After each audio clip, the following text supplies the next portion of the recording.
여러분, 안녕하세요. 웨딩사이트 소유정입니다.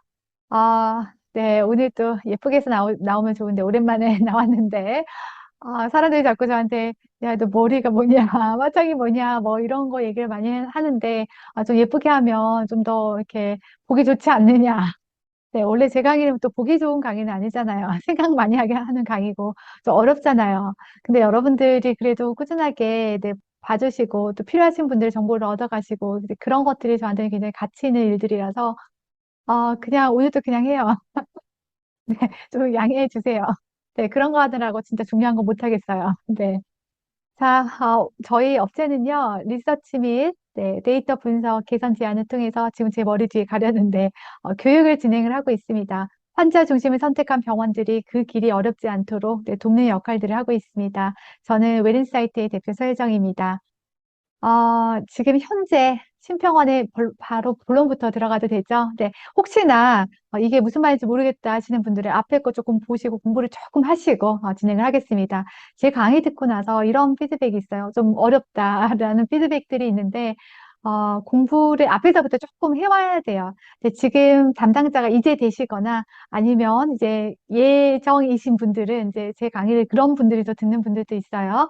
그런데 이제 들으면 이해가 잘 안 된다라고 얘기하는데 일단 배경 지식이 조금 필요해요. 그래서 심평원 자료도 조금 보시고 또 제 강의를 통해서 조금 지식을 얻고 네, 그리고 통합해서 제 강의는 통합해서 들어가요. 이미 여러분들이 심평원 문항이나 앞으로 뭐 현재까지 진행된 상황에 대해서 다 안다고 생각하고 진행이 되기 때문에 조금 더 깊이 있는 내용들이 좀 필요하시고 공부를 하셔야 되는 분들은 심평원 자료를 통해서 공부를 조금 하시고 또 궁금하신 사항은 문의를 해주시길 바랍니다.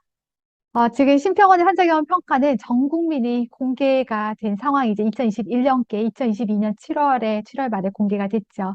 네, 이와 같이 네, 점수로 공개가 되는데 본인 병원들 것만 보면 되는데 많은 병원들 여러분 같으면 어떻게 하겠어요? 네, 우리 동네에 있는 네, 다른 병원들도 되게 궁금하겠죠. 네, 우리 에리아에 있는 다른 병원들도 다 마찬가지예요. 사람들 생각이. 네, 그래서 다른 병원들의 점수까지 다 알고 또 그게 하나 두 개씩 모이다 보니까 전국 359개소가 함께 2021년에 진행했는데 그 병원의 점수를 가지고 있는 병원들이 참 많이 있어요. 네, 우리 신병원 가면 다 다운로드 받을 수 있죠. 네, 그래서 우리 병원의 위치가 상대적으로 한 어느 정도 되나 이런 것들을 서로서로 신병원에서 줄 세우기를 하지 않았지만 근데 서로서로 네, 이렇게 돼버렸죠. 그래서 이번에 가장 좋은 점수를, 많은 영역에서 가장 좋은 점수를 많이 얻었던 병원이, 지금 인하대 병원이라서 많이 핫 이슈가 됐었죠. 네, 그 다음에는 대구의 계명대 둥산병원. 네, 그리고 이렇게 해서, 많은 병원들이 또 희비애락이 좀 왔다 갔다, 네, 했었죠. 환자 경험 평가는 네, 사실은 우리 환자들은 잘 몰라요. 환자들은요. 네, 이런 심평원에 가서 심평원에 가서 보셨냐고 어떻게 결과를 아시냐고 하면 환자들이 이렇게 얘기해요. 심평원이 뭔데? 라고 이야기해요. 네, 근데 어디서 보셨어요? 라고 얘기하면 이렇게 다 언론을 통해서 환자 경험 평가의 결과에 대해서 또 환자들은 알고 있어요. 그리고 이런 것들이 사실은 이제 앞으로는 조금 변할 건데 뒤에서 또 조금 말씀드릴게요. 지금까지 환자 경험 평가는 3차수에 걸쳐서 진행이 됐고 점점 500병상, 300병상, 100병상으로 점점 내려오고 있습니다. 그리고 지금까지는 2년에 한 번씩 시행이 됐고요. 그러면 언제 다시 시행이 되나요? 네, 2023년, 네, 내년이에요. 그리고 5월에 평가를 보통 시작했는데, 네, 그렇게 되면 5월에 태어난 자를 대상으로 하기 때문에, 큰 병원, 우리 대학 상급 종합병원은 괜찮아요. 5월 태어난 자부터 시작해도 N이 충분하기 때문에 진행이 되는데, 나머지 종합병원은요, N이 충분하지 않기 때문에 조금 빨리 시작합니다. 4월에서 5월을 걸쳐서 태어난 환자들도 다 포함을 시킵니다. 네, 그렇게 되면 이미 종합병원급에는 4월부터 환자 경험 평가가 시작되었다라고 생각하시면 좋을 것 같습니다. 그리고 전화 리서치를 통해서 진행을 했고, 지금까지는 시범, 네, 평가 지표를 진행을 했었습니다. 지표로는 올라와 있는데 수가 산정이 되어지지 않은 상황이었습니다. 향후에 이렇게 바뀔 것으로 좀 예상이 듭니다. 지금 신평원에서 진행하고 있는 게 대형 플랫폼과 결과를 연계하는 것들을 좀 추진하고 있습니다. 이 말은 다시 말해서 네이버에서 우리 병원 이름을 딱 치면 네, 그 밑에 결과 쫙 네, 이렇게 될 가능성이 굉장히 높고 네, 그렇다는 얘기는 앞으로 환자들이 병원 선택에 이런 점수가 상당히 영향을 줄 것으로 좀 보여집니다. 같은 네, 비슷한 급의 병원이고 비슷한 정도라면 사람들이 더 편하게 이용할 수 있는 병원, 리뷰가 있는 병원에 네, 갈 가능성이 굉장히 높습니다. 자, 그리고 다음에는 7천억의 의료질 지원금의 대변화가 있습니다. 신병원에서 이렇게 발표했죠. 상종과 종병을 투트랙으로 보는 네, 이 부분에 대해서 좀 논의를 하고 있다라고 발표를 했습니다. 이 말은 다시 말해서 지금까지는 누가 많이 들고 갔냐면 상종에서 많이 들고 갔어요. 그런데 앞으로는 종병도 이걸 꽤 들고 갈 가능성이 높아지고 이 안에 네, 퍼센테이지가 높은 부분이 환자 경험 평가 지표 네, 부분도 들어가서 높은 퍼센테이지를 차지할 수 있을 것 같아요. 지금 신평원의 연구 결과, 용역 연구 결과 보고서를 보면, 몇 년 전에 나왔던 건데, 그거대로 조금 진행되고 있는 것 같아요. 보면, 지금 한 15%에서 20% 정도까지를 생각하고 있는 것 같아요. 신병원에서 얘기하기를 결국은 이 의료질 지원금 안에 환자 경험 평가 지표를 넣겠다고 얘기했고, 아직은 시범 지표지만 앞으로는 될 거예요. 근데 이 될 게 종병들도 이제는 사활을 걸게 됐어요. 그래서 그동안에 상종이 그냥 가져갔던 네, 이런 부분들이 이제 같이 경쟁하게 조금 된 상황입니다. 그리고 사자 평가는요, 한 전문 병원 이상이 되어지지 않을까 좀 예상이 되어집니다. 조심스럽게. 아직 신평원에서 아직 발표를 하지 않았는데요. 점점 내려오고 있어서 이렇게 되지 않을까라는 예상을 해봅니다. 그리고 앞으로는요, 모바일 평가가 좀 되어지지 않을까 예측을 해봅니다. 신평원에서 작년에 이렇게, 올해 이렇게 얘기했어요. 여러 가지 방법을 조금 고려해서 진행을 하겠다라고 얘기를 했는데, 지금 여러 가지 방법들 중에서 웹, 뭐 이메일, 뭐 이런 것들, 모바일 이런 것들이 있는데 결국은 가장 환자들한테 접근하기 쉬운 모바일이 되지 않을까 싶습니다. 모바일 평가는 저도 진행을 해보면 이게 한번 평가할 때는 처음 왜 전화 평가 같은 거나 대면 평가는 시간이 굉장히 많이 걸리는데 이 모바일 평가는 하루 이틀이면 평가가 다 끝이 납니다.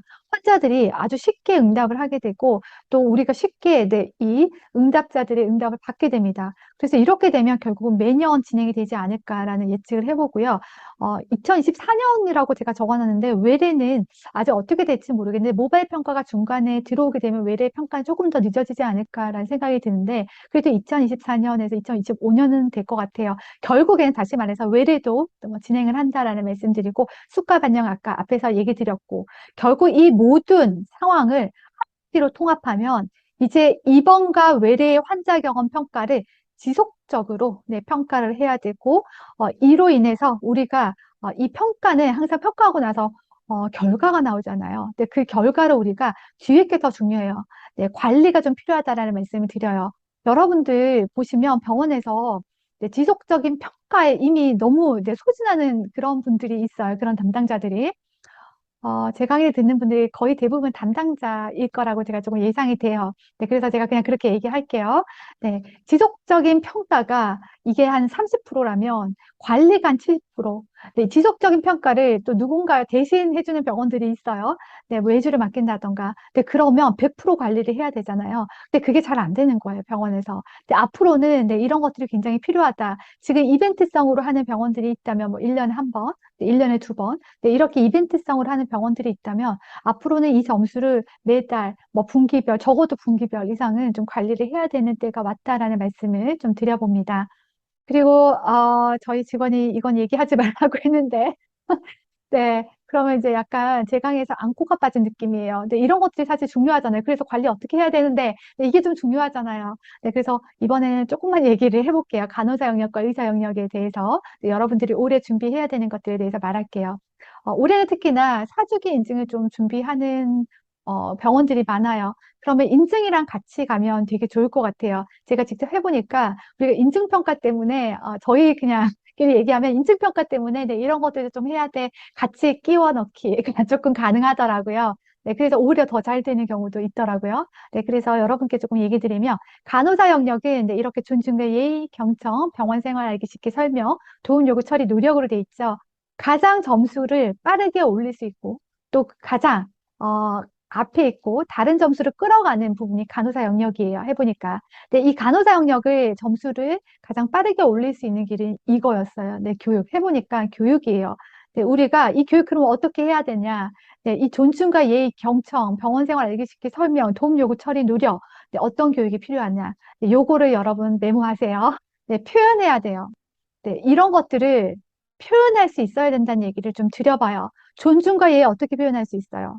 네, 왜냐하면 환자분들은요, 그냥 친절했냐 이렇게 묻는 거랑 존중과 예의를 다했냐 이렇게 묻게 되면 친절했냐는 거는 이제 주관적이잖아요. 그래서 본인이 친절했다 안 했다 이렇게 금방 답할 수 있어요. 근데 존중과 예의를 네가 받았냐, 네 이렇게 물었을 때 생각을 하게 돼요. 네, 이런 부분에 대해서 비언어적인 접근, 이런 표현, 언어적인 접근과 비언어적인 접근이 함께 가야 되는데, 예를 들면 이런 거예요. 우리 몸을 살짝 기울여서 환자한테 내 눈을 마주치는 거. 네, 이런 게 존중과 예의. 경청도요, 제가 시켜보면, 경청 이거 다들 중요하대요. 그래서, 그럼 지금부터 경청 한번 해보세요 하면, 갑자기 조용해요. 네, 제 말을 조용하게 듣고 있어요. 네, 그게, 물론 경청이라고 우리는 경청이 중요하다는 사실을 늘 배우지만, 경청을 어떻게 해야 되는지에 대해서는 잘 배우지 못한 것 같아요. 자, 경청은요, 내가 경청하고 있다는 거를 표현해줘야 돼요. 어떻게요? 아, 네. 네, 고개 끄덕이고, 네, 이런 거, 눈 마주치고, 다시 한번 그의 말을 읊어준다던가, 이런 거요. 그리고 병원 생활 알기 쉽게 설명, 이것도 처음 시작할 때, 병원 생활에 대해서 네, 설명드리겠습니다. 라고 이야기하고, 네, 쉽게, 예를 들면 쉽게 설명드리겠습니다. 라고 얘기하고 이제 시작하는 거. 도움 요구 처리 노력은 결국에는 적극성에 대해서 가르쳐야 돼요. 자, 그럼 적극성 어떻게 표현할 건데요? 네, 이렇게 얘기하면 또 다들 가만히 있어요. 우리 이런 거 해본 적이 없거든요. 적극적으로 일해라, 너. 이렇게만 이야기했지, 어떤 게 적극성인지 배운 적이 잘 없어요. 네, 어떻게 해요? 네, 예를 들면 이런 거 하나를 가르쳐 주세요. 네, 여러분들, 어, 네, 이런 거 하나를 가르쳐 주세요. 제가, 예를 들면 상종이나 이런 이제 큰 병원에 가면 1층에 가면 딱 헤매는 게 근데 특히나 어떤 병원들은 동이 몇 개가 합쳐져 있죠. 네, 건물이 나눠져 있어요. 건물이 있으면 좋은데 또 그런 것들이 이제 넓혀지면서 네, 나눠져 있는 병원들이 굉장히 많죠. 네, 그러면 길 찾기가 우리의 미션이며 과제예요. 네, 그런 병원에서 네, 내가 1층에 네, 왔어요. 저는 환자예요. 제가 왔을 때 가장 먼저 하는 행동이 이거예요. 막, 네, 막 이걸 하고 있어요. 이게 뭐예요? 네, 이게 뭐예요? 찾는 거죠. 네, 제가 진료를 받아야 되는 과를 찾고 있어요. 네, 그럴 때 보통 직원들이요, 옆에 지나갈 때 어떻게 하냐면 그냥 쌩 지나가요. 왜냐하면 나한테 안 물었거든요. 네, 그러니까 쌩 지나가요. 네, 이럴 때 가르쳐 줘야 돼요. 네, 적극성에 대해서. 네가 먼저 물어보지 않더라도 먼저 물어봐. 네, 그에게. 네, 이게 바로 적극성이에요. 어떻게? 찾으시는 곳이 있으세요? 네, 이렇게 물어보는 거. 네, 이게 적극성이에요. 이런 것들에 대해서 교육을 좀 시켜주셔야 돼요. 네, 요즘 간호사들뿐만 아니라 우리 다 표현에 되게 약해요. 네, 그래서 이런 부분들을 좀 여러분들이 교육해 주시라는 말씀을 좀 드려봅니다.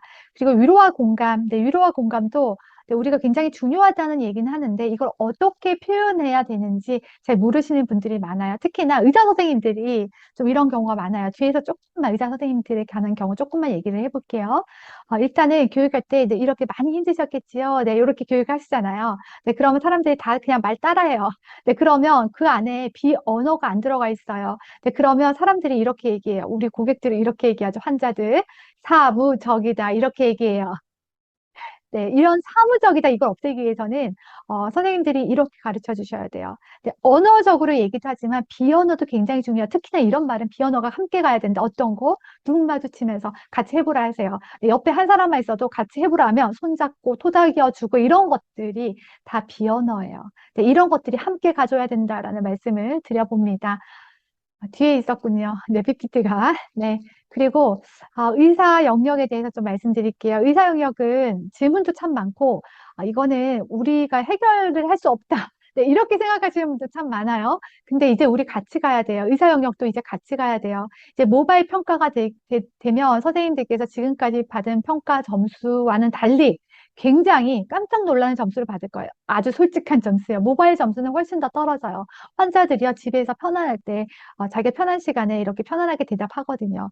네, 그 대답이 편안하게 하다 보니까 의식 안 하고 그냥 해요. 네, 그래서 점수가 확 떨어져 있는데, 이때 이제 의사 선생님들도, 이제 같이 가야 돼요. 내년에는 같이 가야 된다는 얘기를 드리고, 올해까지는 여러분들 할 때, 그냥 했지만, 내년 계획에는 꼭 잡아보시라는 말씀을 드려봅니다. 그냥 한 번의 교육으로 우리가 끝날 거라 좀 생각이 들잖아요. 근데 제가 실제로 해보니까요. 안다는 것과 행동한다는 건 완전히 달랐어요. 안다는 거는 그냥 익숙한 상태인 거예요. 그냥 눈으로 바르고 익숙한 상태. 근데 이걸 해보라 하면 못하는 사람이 거의 대부분.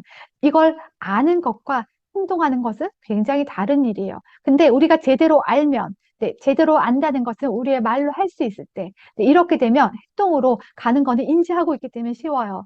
그래서 의사 선생님들 교육도 그냥 뭐 전체에서 분기별 한 번이 아니라 좀 지속적인 교육이 될 수 있는 방법들도 조금 고민을 해보셔야 될 거라는 말씀을 좀 드려봅니다. 그래서 똑같아요. 표현해야 되는데 특히나 의사 선생님들 중에서 정형외과나 신경외과나 이런 부분에 계신 분들은 통증과도 굉장히 연결이 많이 돼 있어요. 이 환자들이요, 통증이 있어서 오면 사실은 통증에 대한 치료를 잘해주면 되게 만족해야 되잖아요. 근데 제가 통계 분석을 좀 돌려보면 이 통증 조절 노력과 위로와 공감이 굉장히 상관관계가 높고 서로 영향력을 굉장히 많이 주고받아요. 네, 다시 말해서 환자들이 통증이 있어서 온 환자들이요, 위로와 공감을 받고 싶어 한다라는 이야기예요. 그래서 우리가 그때 표현, 네, 의사 선생님들이, 정형외과 의사 선생님들, 신경외과 의사 선생님들 이렇게 얘기해주면 환자가 너무 감동할 것 같아요. 네, 실제로 그런 사례들도 있고요. 네, 어떻게 주냐면, 아까 그동안 얼마나 힘드셨어요? 그동안 참으신다고 많이 힘드셨죠? 네, 요렇게 네, 마음에 대한 위로와 공감 한번 하고 시작하는 거예요. 네, 분위기가 확 달라져요. 그래서 이 선생님이 조금 네, 말하면서 보니까 이건 조금 마음에 조금 상처가 되는 네, 그런 이야기를 하더라도 이거 다 나 잘 되라고 하는 얘기구나. 조금 윽박지르듯이 얘기를 하더라도 내가 이제부터 신경 쓰라고 이렇게 얘기하는구나. 이렇게 받아들이게 돼요. 네, 근데 사실 그렇지 않은 경우도 있지만 처음 시작이 어떻게 되고 분위기가 어떻게 되느냐에 따라서 굉장히 달라진다는 얘기 드려요. 그리고 동기부여에 대해서 하나 더 얘기 드릴게요. 얘기하는 김에 두 개만 더 얘기하고 끝내도록 할게요. 네. 그렇게 살았으니까 당뇨도 오는 거예요. 네. 이렇게 얘기하시는 이야기를 제가 들었어요. 네. 이 분은요, 환자분은 40대 초반에 당뇨가 왔어요. 이 당뇨가 왔는데 그 뒤에 당뇨가 온지 모르고 식이요법 같은 거 안 하고 약 안 먹고 있다가 MI, 네, 심근경색까지 온 케이스예요. 그래서 이제는 좀 오비지한데요. 좀 비만한데 이제 살도 빼고 해서 이제 당뇨도 조금 줄이고 나의 건강을 좀 챙겨야겠다. 네, 이런 마음으로 병원을 찾은 거예요. 팔로우하러 딱 왔는데 이제 시술 다 하고 이제 팔로우하러 딱 왔는데 당신 그렇게 살았으니까 당뇨도 오는 거야. 라고 얘기를 딱 하니까 네, 그동안 자기 마음에 있었던 그 동기부여가 되면서 오늘 당장 그냥 팍 먹고 그냥 죽고 싶더래요. 네. 어, 자, 이게 남 얘기가 아니죠. 선생님들 병원에도 갑자기 이렇게 문득문득 생각나는 사람들이 있을 거예요. 근데 이거 어떻게 얘기하면 좋을까요? 네, 이렇게 될 때까지 굉장히 힘드셨을 텐데 버틴 게 장하네요. 네, 이렇게 한번 얘기를 해주는 거예요. 우리 이런 걸 동기부여라고 해요. 네, 이런 이야기가 아다르고 어다르다고 얘기하죠. 치료에 환자를 굉장히 협조적이게 만들고 치료에 결국은 네, 이런 협조적인 게 좋은 효과를 만들게 되는 거죠. 네, 결국은 치료 효과가 만족도에도 굉장히 큰 영향을 주고받아요. 네, 이 치료의 효과가 좋을수록 만족도도 굉장히 높아져요. 그래서 환자 경험 평가 높이고 싶으면 의사 영역 잡아야 되는데, 이 의사 영역에서 의사 선생님께 이런 이야기들을 조금 해주셔야 될 필요성이 있다라는 말씀을 드려요. 또 우리가 이상이 없을 때는 환자한테 그냥 결과 얘기 안 하고 패스할 때가 있어요. 특히나 입원 환자 같은 경우에는 우리 며칠에 한 번씩 엑스레이나 뭐 피 검사나 이런 것들을 한 번씩 하잖아요. 네, 그러니까 괜찮으면 그냥 패스 이렇게 하는데 환자는 계속 그 결과를 기다리고 있어요. 네, 그래서 우리가 노말이라도, 네, 정상이라도 좀 알려달라는 얘기를 좀 드려봅니다. 결국에는, 네, 지금까지는 우리가, 그냥 한 개의 부서, 내지는 뭐, 예를 들면 간호부나, 네, 이런 데서 굉장히 애써주셨는데, 내년에는, 네, 이렇게만 되긴 좀 어렵다. 모바일 평가가 진행되기 때문에 우리 다시 제로섬으로 가잖아요. 네, 그래서, 이제는 좀 전사적으로 좀 준비할 때가 됐다라는 말씀을 좀 드려보고, 제로섬이라는 얘기는 이전에 이제 평가 리서치 결과와 비교할 수 없다는 거예요. 다시 시작되는 거예요. 왜냐하면 전화 리서치와 모바일 리서치를 우리가 같이 두고 점수 비교를 할 수 없잖아요. 네, 그래서 우리 이제 내년에 다시 새롭게 시작되는데 우리가 어떻게 해야 될지는 일단 심평원 결과가 아직 안 심평원의 결과가 아니라 심평원의 아직 브리핑이 아직 안 됐어요. 한 내년 한 1, 2월쯤 되지 않을까로 예상이 드는데 그렇게 되면 또 여러분께 좋은 소식들을 한번 분석을 해서 또 알려보도록 하겠습니다.